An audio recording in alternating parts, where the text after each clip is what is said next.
Hi folks, this is Tim, aka Turbo BB. Today I'll be covering a pretty special light that's handcrafted personally by Jason Hui, of aka Archer 6817J of Prometheus Lights. Now, Jason has sent along what is known as the Apprentice Package, and that includes above and beyond the light a extra MP1 single cell charger, a AW2900 battery, and this little care packet here that he normally doesn't mention, but he likes to throw in as a surprise for his customers, but I was allowed to disclose for the purposes of this review. Within this care packet is a little bottle of Nano Oil.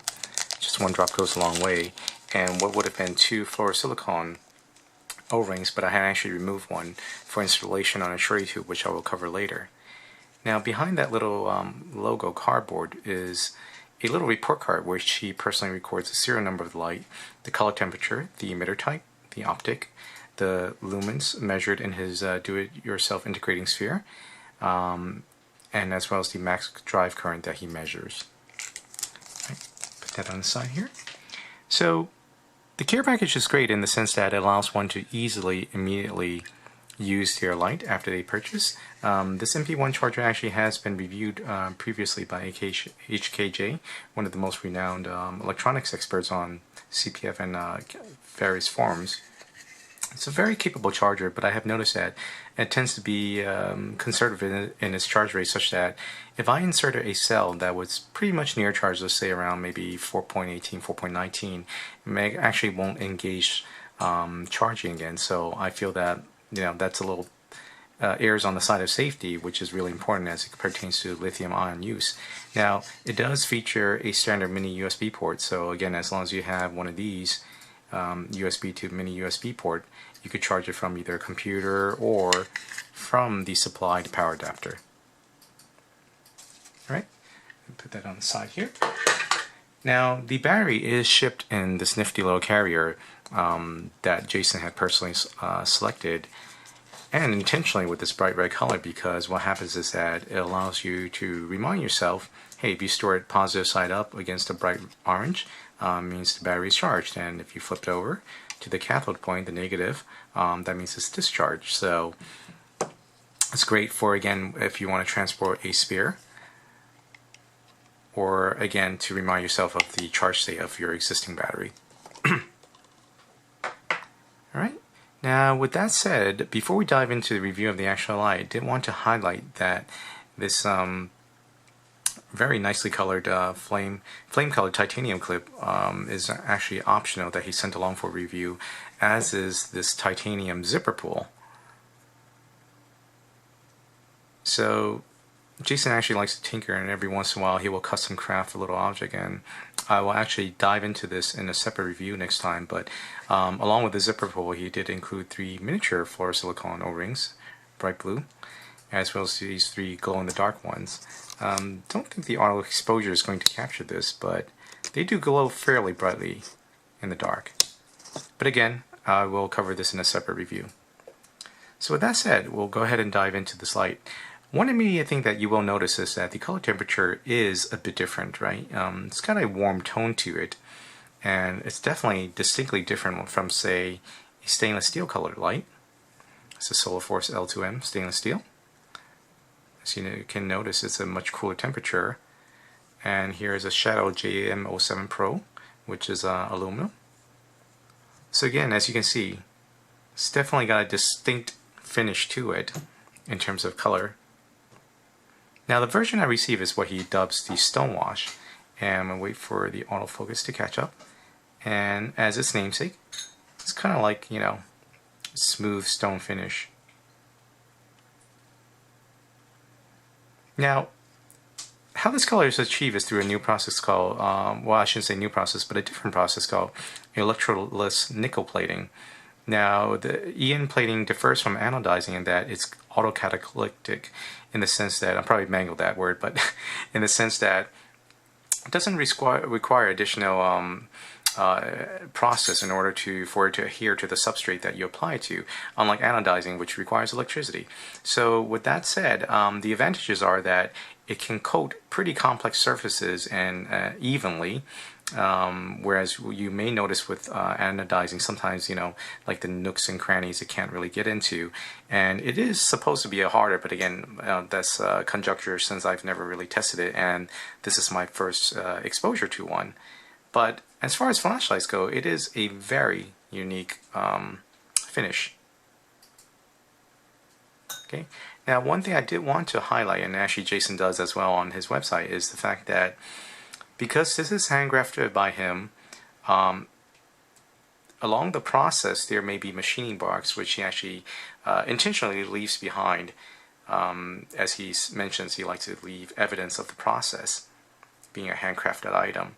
Now, between the time, after it comes off his CNC, he does apply, a bit of manual hand effort and work into each light.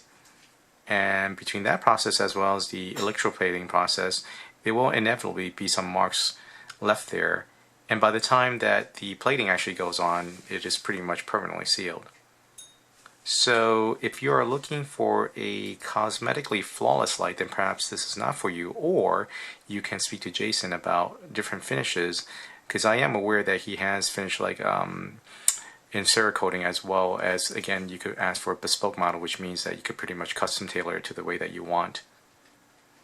Right, so with that said, at the head of the light is a UCL lens, which initially when I received the light, I really struggled and wondered if it was there. But it is in fact there. It's probably one of the clearest glass I've ever seen on a flashlight. And behind that sits a Lidl boom reflector. Again, my first exposure to one, so I don't really know how that's pronounced, but as you will come to know in my reviews, I'm typically a throw guy, but I was actually very pleasantly surprised by the beam cast by this reflector. There goes the XML, and in this case, it's a T54C neutral tint. All right. Now, towards the tail cap, there's a black rubber switch that covers a McClicky switch. What I didn't realize was that inherent to these switches, there's actually a rattling noise. Oops, smacked the lens. Don't want to do that. Not really pronounced right now, but normally it's there. Perhaps not as... Oh, there we go. Not really sure if you can hear that, but again, this is inherent to all McClicky switches. My first experience to one, so I didn't realize that. Shut the light off. Now these threads are just impossibly smooth. I've had lights that come in where, again, even high quality lights where I've potentially had to clean the threads a little, as well as apply additional grease, but in this case I didn't have to do a thing. Now, it could be the fact that it's the plating, also the Nano Oil, as well as Jason's hand polishing them, but again, didn't have to really do anything with it. Now the head.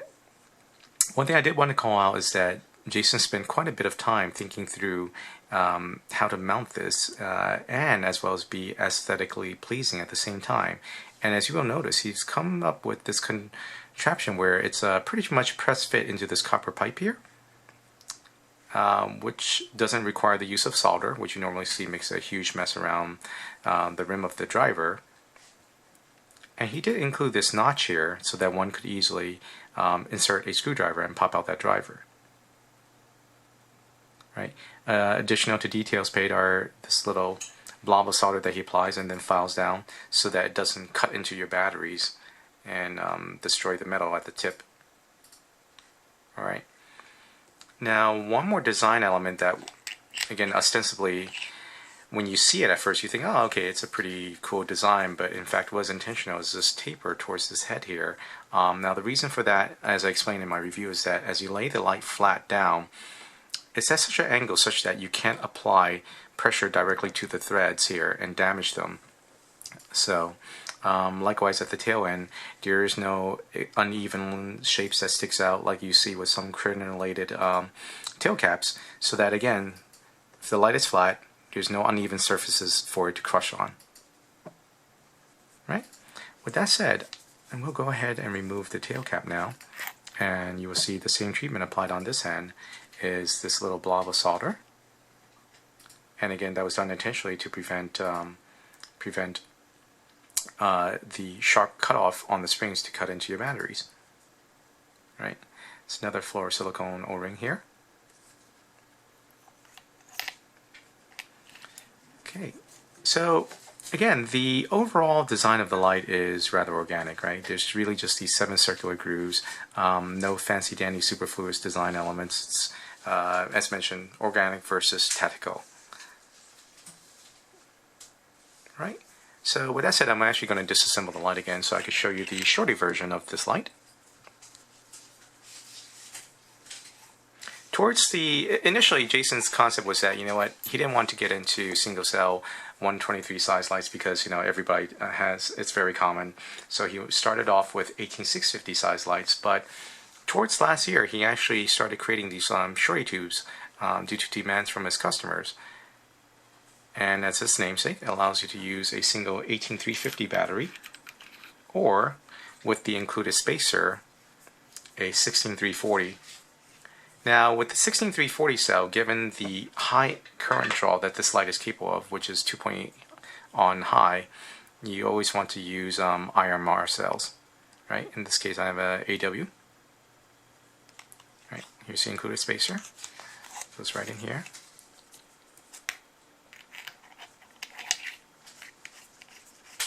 Put that on. And this creates a much more compact form now. So I'm not sure if I could get all of that in the camera view here, but to me this is basically pretty much EDC-able, right? It's a much more compact form that you could slide into your pant pockets if you so chose, or your bag, messenger bag, etc., whatnot. But one thing, as I had mentioned in my review, is that this does have a unisex appeal to it, and it's one of the few lights that has elicited a comment other than "That's nice, dear" from my wife when I asked her for opinion about lights. Is that it does have a certain appeal to it for the female crowd. Now, turning on the light, because I do have this on a particular custom white balance, you will actually not notice the neutral tint, but I'll try to get into that. But at least you can see the beam profile here, and it's a very nice transition with a giant hotspot, perhaps a corona that you can't really make out here, and then a smooth transition to the spill of the light here.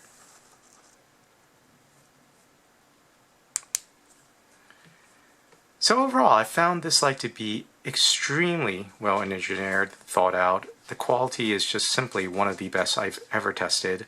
Very solid light.